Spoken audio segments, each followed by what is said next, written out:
Hello and welcome to another edition of the Plus One interview. And today we have Mr. Carey. How are you doing, sir?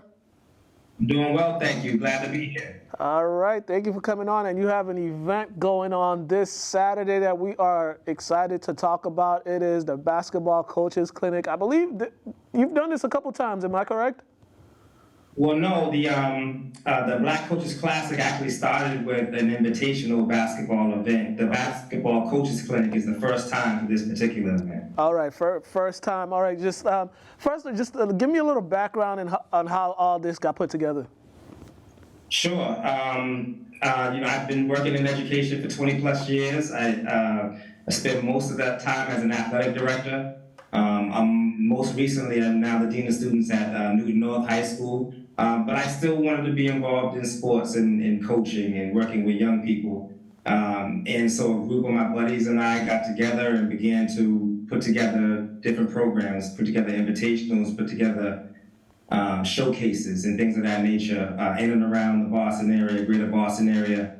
And we began to we found some success in doing invitationals around Black History Month.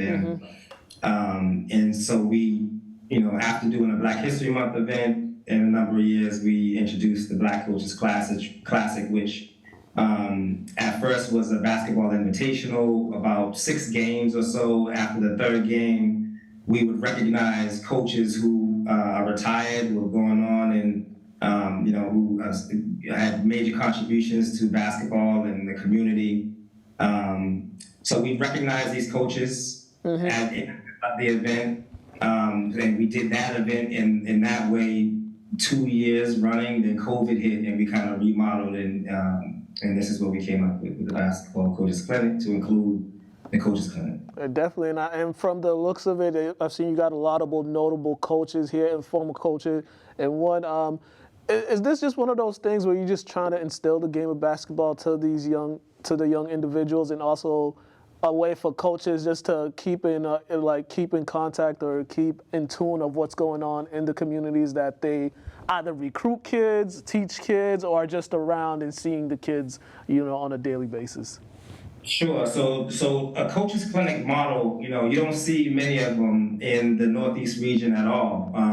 So they don't happen very often. I mentioned earlier that I spent 20 years as an athletic director. Being an athletic director, you're traveling around to different parts of the country sometimes, and attending these kind of conferences. And so what the goal was is to bring that model of a workshop style professional development conference for coaches to New England, to Boston, to greater Boston, for the coaches around here to take advantage of similar high caliber learning opportunities. And so, we've got, the head coach of Boston University, Joe Jones, coming down to deliver some information to coaches. We've got Corey McCarthy, who's a 5-time state champion in Massachusetts, coming down to speak. Mike Jackson, who's currently the athletic director at Newton North, but sat on the bench in the Big East and the Atlantic 10 and the Big 12 and conferences like that. So a number of exciting speakers.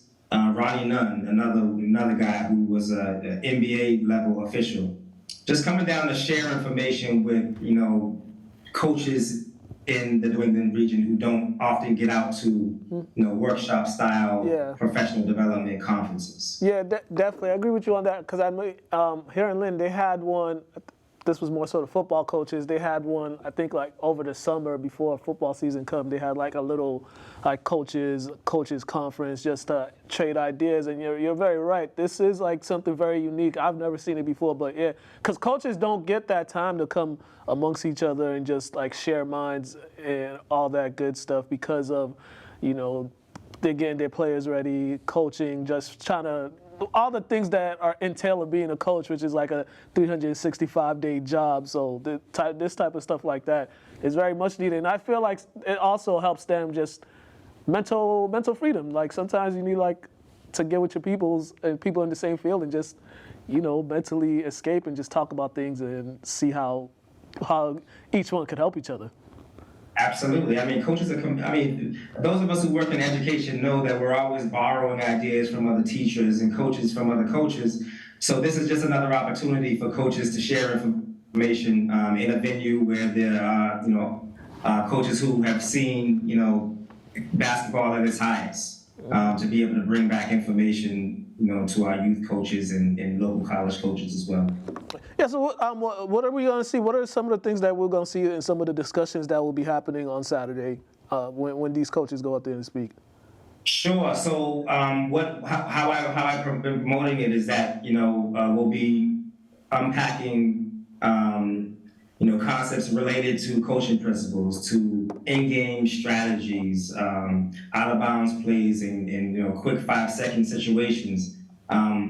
Mentorship and communication, player skill development, and as well as managing player recruitment, both from the collegiate perspective and the high school perspective. But the thing on my list that I think is the most attractive, the thing that's not talked about very much, is how SEL coaching concepts are woven into coaching. This social emotional learning is woven into coaching, and I'm excited about that particular workshop because it's one that I have not seen done before. Yeah, and as students, high school students in particular, student athletes, they go through a lot, from being in school and whatever situations they have outside of school, and that escape that they get from playing whatever sport it is that they play that they love, and then from also the coaches in their lives that are kind of like parental figures to them. You feel like that's just something to help those young men, because sometimes some of them don't have that parental like big brother or father figure type that's around all the time, and they feel like the coaches, they take on that responsibility. And how do you feel like as coaches that do take on the responsibility, what's like the mindset they go through when they have to do that? Because they're not only handling that, but they probably got kids of their own too. Sure. So far too often, obviously, students growing up in single-family homes. I happen to be a product of a single-family home as well, so I'm familiar with the lifestyle. But I encourage coaches to meet students where they are, to meet students and players where they are, and that would help them in their development. If you are a coach who kind of has the same monotone delivery for all players are not going to understand. All players are not going to be able to hear you. And so you need to individualize your message, and that's meeting students where they are, and that's why I encourage coaches to fill in the gap for their players. Get to know their players a little bit better. It's all about building relationships, and the better your relationship is with your coaches, with your players, your students, the better you'll be able to help them. And you being in education for such a long time, you've seen like all the changes that's gone on in the education system, and also you've seen the changes that's gone on in sports, and basketball, football, just the changes in general. How have you been able to adapt each year as the years go on to all the new things that are happening in education and as far as athletics? Because the big thing right now is the social media aspect. How just have you, being a person that's been in education for a long time, just been able to adapt to all that and just still stay relatable and try to understand like what's going on as time goes by? Yeah. So just as far as maintaining with the times. COVID, I think, did a number on all of us, and students, teachers, faculty, staff have not yet recovered from the COVID experience, and I think that's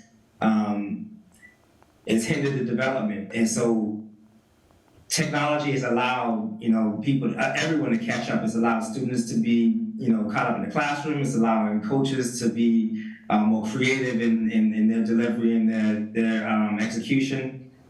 So technology has been a gift and a curse. Social media, likewise, have been a gift and a curse. And I think we all have to do better at, understanding the implications of, electronics and social media and how they impact our lives. We've got we've had workshops here in Newton where, we're instructing students how to use their cell phones. And I think small things like that, small educational opportunities like that to, educate young people about the impacts of social media and electronics and cell phones is helpful. So the more education, the better. But certainly social media has been a gift and a curse, and you want to use it to your advantage as best as possible. And in order to do that, there needs to be education. Yeah, definitely. And then as far as the game of basketball has gone, the changes that you've seen, likes and don't likes, and maybe is that something you all will be tackling on as well? Is just like the changing of the way the game's played? I think the game has changed with the times. I mean, you watch old film of Larry Bird, and there's blood. Yeah. There's actual physical contact where, and nowadays, if you fast forward to the Allen Iverson days, now there's no hand checking. And so the game is developed with the times. There are people smarter than me who have time to think about the different different aspects of the game and why they need tweaking.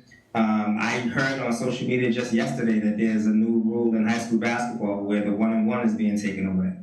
And it'll be 2 shots after the 5th foul moving forward. So there are tweaks every so often, in the rules of the sport of basketball and all sports that you just got to stay abreast of. And, again, those smarter than me have figured out the rationale to why we need to have those changes. And I'm someone who just rolls with the punches. I figure out the rules, familiarize myself, and roll with the punches. Yeah, definitely. One coach I want to talk about in particular that you have on here is Mr. Corey McCarthy. He does so much in the Boston area. He does so much for those kids. He's always trying to get them to see new things and trying to expand their minds. What is like something he brings to the table that you enjoy or that you are amazed at that he does? I'm sorry, repeat the question. I was like, Corey McCarthy, what are just some of the things that he's been doing that kind of has you amazed or that has you marveled at, just how involved he is and how much of an influence that he's been? Sure. Corey's an amazing brother. I was lucky enough to attend undergrad with him. He and I went to UMass Amherst together. So I've known Corey for some time. And he was amazing back then, and he's amazing now, doing wonderful things in the Boston public school system.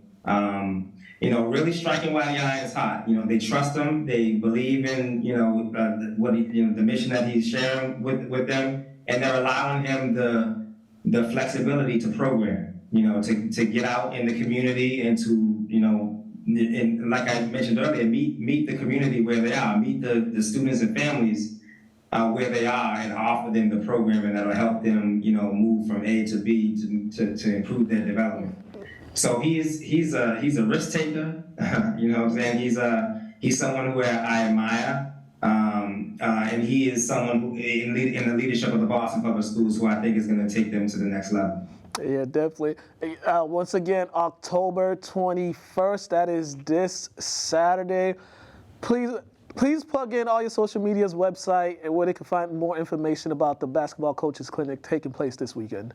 Absolutely. You can go to Bankshot Basketball. That's BANKSHOT Basketball, one word. That's our website. You can find all of our information there. On Instagram is Bankshot Basketball. On Twitter is Bankshot X. All of our social medias, you can find us on at Bankshot Basketball if you search for us in the search bar. But again, Saturday, October 21st, doors will open at 10 o'clock. 10:15, we'll have a strength and conditioning player development demonstration by a group called HERT 42 Skills. And so the idea is to give coaches some ideas around how to develop players. What's new in cutting edge in development? What's new in cutting edge in strength and conditioning? Okay. We'll have a series of speakers. We got about 5 speakers. I mentioned Mike Jackson is speaking, Corey McCarthy is speaking, Ronnie Nunn is speaking, Joe Jones is speaking, Lucia Robinson Griggs, women's basketball coach at MIT, is speaking. And then at the conclusion of the event, we'll have another demonstration. It'll be a practice plan demonstration. But one thing that I didn't mention was our vendor fair. So at noon, we're going to open up. If you've ever been to Madison Park, they've got 2 gymnasiums inside the facility. The main gymnasium is where the coaches' clinic will be held.